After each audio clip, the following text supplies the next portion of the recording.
بالکل صحیح کہہ رہی ہیں آپ. تو جن لوگوں نے ابھی 99.4 ٹیون ان کیا ہے ان کو بتاتے چلیں کہ ہمارے ساتھ آج موجود ہیں عافیہ شبیر صاحبہ, ایک ماہر شیف ہیں. ہم ان سے جانیں گے کہ انہوں نے کہاں سے یہ شیف کا کورس کیا, کہاں سے کھانا پکانا سیکھا اور کہاں کہاں اپنی خدمات سر انجام دی, اور اس وقت یہ ایک ریسٹورانٹ کی مالک بھی ہیں. اس کے حوالے سے بھی پوچھیں گے کہ اس کے پیچھے کیا آئیڈیا تھا اور کیسے انہوں نے اس کو تعمیر کیا اور اس کو کتنی کامیابی سے یہ چلا رہی ہیں. اور آپ نے کہیں نہیں جانا, ہمارے ساتھ جڑے رہنا ہے. 0333 929 1523 پہ ہمیں آپ نے واٹس ایپ کے ذریعے میسج کرنا ہے. 051 92 91 520 پہ آپ نے ہمیں کال کرنی ہے. تو عافیہ, آپ نے اپنی پیدائش اور اپنے بچپن کے بارے میں بتایا. قصور میں آپ کا جنم ہوا, وہاں پہ آپ نے اپنا بچپن گزارا, پھر اعلیٰ تعلیم آپ نے عربی اور میس کمیونیکیشن میں حاصل کی. لیکن میرے سمیت ہمارے تمام سامعین یہ جاننا چاہتے ہیں کہ میس کام اور عربی پڑھ کے آپ کھانے پکانے کی طرف کیسے آ گئے؟ میں ایکچولی ملٹی ٹاسکنگ کرتی رہتی ہوں, اور سب سے پہلی بات تو میں یہ کروں گی کہ دیکھیں جو اللہ تعالیٰ جس انسان کو جس کام کے لیے چن لیتا ہے, اللہ تعالیٰ ان کو اس راستے پر لگا دیتا ہے. میں نے بی ایس آنرز کیا, میری فورن مشن میں جاب ہوگی تو ساتھ ساتھ میں نے فورن مشن میں بھی کام کرتی رہی. اپنی ایجوکیشن کو بھی میں نے ساتھ ساتھ رکھا تاکہ وہ بھی کمپلیٹ ہونی چاہیے. جو لوگ کہتے ہیں نا کہ نہیں بس تعلیم اتنی ہی ہو کہ ہماری جاب لگ جائے اور آپ آگے تعلیم حاصل نہ کرو, تو میں نے ایک اچھا ٹائم فورن مشن کے ساتھ اسپینڈ کیا جہاں پر عربک اور انگلش لینگویجز میں سارا کام ہوتا تھا. تو میتھس کو مجھے ایسی بس شوق ہوا کہ مجھے یہ بھی ڈسکور کرنا چاہیے کہ میڈیا میں کیا ہوتا ہے, اور اس میں پروفیشنلی تو اس کو میں جوائن نہیں کر سکی. تو بس اس کے ساتھ ساتھ مجھے پھر شوق ہوا کہ مجھے شیف کی ٹریننگز کرنی چاہیے, چونکہ بچپن سے ہی ایسی چھوٹی چھوٹی بیکنگز اور کیکس اور کوکیز بنانے کا شوق تھا. تو میں اور میری سسٹرز ہم لوگ گھر میں بنایا کرتی تھیں یہ ساری چیزیں. تو بس میں نے پروفیشنلی پھر اس کو میں نے سوچا کہ مجھے اس کو بھی ڈسکور کرنا چاہیے. تو آپ نے سیکھا بھی کہیں سے؟ جی بالکل, میری جو بیسک ٹریننگ ہے وہ میریٹ سے تھی. اچھا. میں نے میریٹ سے آن آف میں نے کورسز کیے, اور جتنے بھی وہاں پر ریسٹورینٹس ہیں سارے کوزنس میں وہاں سے سیکھے. ایون میں نے نان تک لگانا سیکھا, بچر کا بھی میں نے سیکھا کہ یہ سب کیا ہوتا ہے, کتنی کائنڈس کی کٹنگز ہوتی ہیں, پرانس کیسے کلین کیے جاتے ہیں, یہ ساری چیزیں میں نے سیکھی. تو اس کے بعد پھر ایسے ہی اللہ تعالیٰ نے میرے دل میں ڈالا کہ بھی اگر اتنا ٹیلنٹ سیکھا ہے تو آگے ایک تو یہ کہ دوسروں کو بھی ڈیلیور کرنا چاہیے, کہ آپ ایک چیز خود سیکھی ہے دوسروں کو بھی سکھانی چاہیے اور اس سے دوسروں کو بھی فائدہ ہونا چاہیے.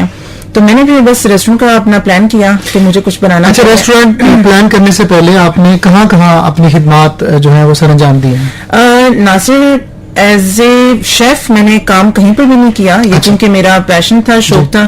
میں نے کورسز کیے میریٹ سے, سرینا سے بھی کورسز کیے, مطلب نیشنل انٹرنیشنل کورسز سرٹیفکیشن میں نے لی ہوئی ہے. تو بس میں نے سروسز کہیں پر بھی نہیں کی ایز اے شیف. میں صرف فورن مشن میں ایڈمنسٹریشن میں تھی, چونکہ میرا ملٹری ڈپارٹمنٹ تھا, میں اس کو ڈیل کرتی تھی. تو بس جب میں نے اپنے ریسٹورینٹ کا پلان کیا تو مجھے پھر اپنی جاب کو کوئٹ کرنا پڑا, کیونکہ اس میں بھی ملٹی ٹاسکنگ بہت ساری چیزیں تھیں کہ دونوں چیزوں کو میں ایک ساتھ لے کر نہیں چل سکتی تھی.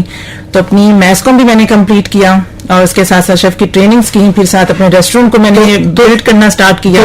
تو شیف کا جب آپ نے کام کیا تو یہ تجربہ کیسا رہا؟ بہت اچھا ناصر, میں نے اتنا انجوائے کیا. لیکن میں کہتی ہوں کوئی بھی کام ہو آپ کو بہت ایمانداری سے کرنا چاہیے. مجھے دیکھیں وہاں پر نہ کوئی پوچھنے والا تھا, نہ کچھ کہنے والا تھا, اور میں نے فری آف کاسٹ یہ والی ٹریننگ کی ہے. تو جو لوگ پے کر کے بھی کرتے ہیں وہ بھی اتنی محنت نہیں کرتے جتنی میں نے کی ہے. میں ناصر میں آفس سے اسٹیٹ وے میں جاتی تھی اپنے شیف کی ٹریننگ کے لیے, اور آدھی رات کو وہاں سے واپس آنا, میرے پاؤں کے جو نیلز تھے اس میں ایون بلڈ آ جاتا تھا کھڑے ہونے کی وجہ سے. میں نے اپنے آپ کو اتنا ٹف ٹائم دیا. لیکن آپ ثابت قدم رہی, کبھی آپ نے یہ نہیں سوچا کہ میں نے مضمون تو میڈیا اینڈ کمیونیکیشن اسٹڈیز کا پڑھا ہے تو میں واپس ادھر ہی چلی جاؤں, لیکن آپ نے اسی اپنی فیلڈ کو جاری رکھا بطور شیف؟ جی بالکل, کیونکہ مجھے اس میں زیادہ مزہ آنے لگا تھا. تو اس لیے میں نے پھر سوچا کہ چلیں کچھ کرنا چاہیے. اگر اللہ تعالیٰ نے آپ کو اتنی ہمت دی ہے اور استعداد دی ہے تو آپ کو یہ کرنا چاہیے. اور یہ تھاٹ لے کر میں نے یہ والا کام سٹارٹ کیا کہ میری ایک محنت سے ایک پروجیکٹ ریڈی ہوگا, اس میں کتنے لوگ آئیں گے جو کام کریں گے, ان کے روزگار لگیں گے اور ان کے گھروں کے دیے جلیں گے اور مجھے اس کی دعائیں ملیں گی. واہ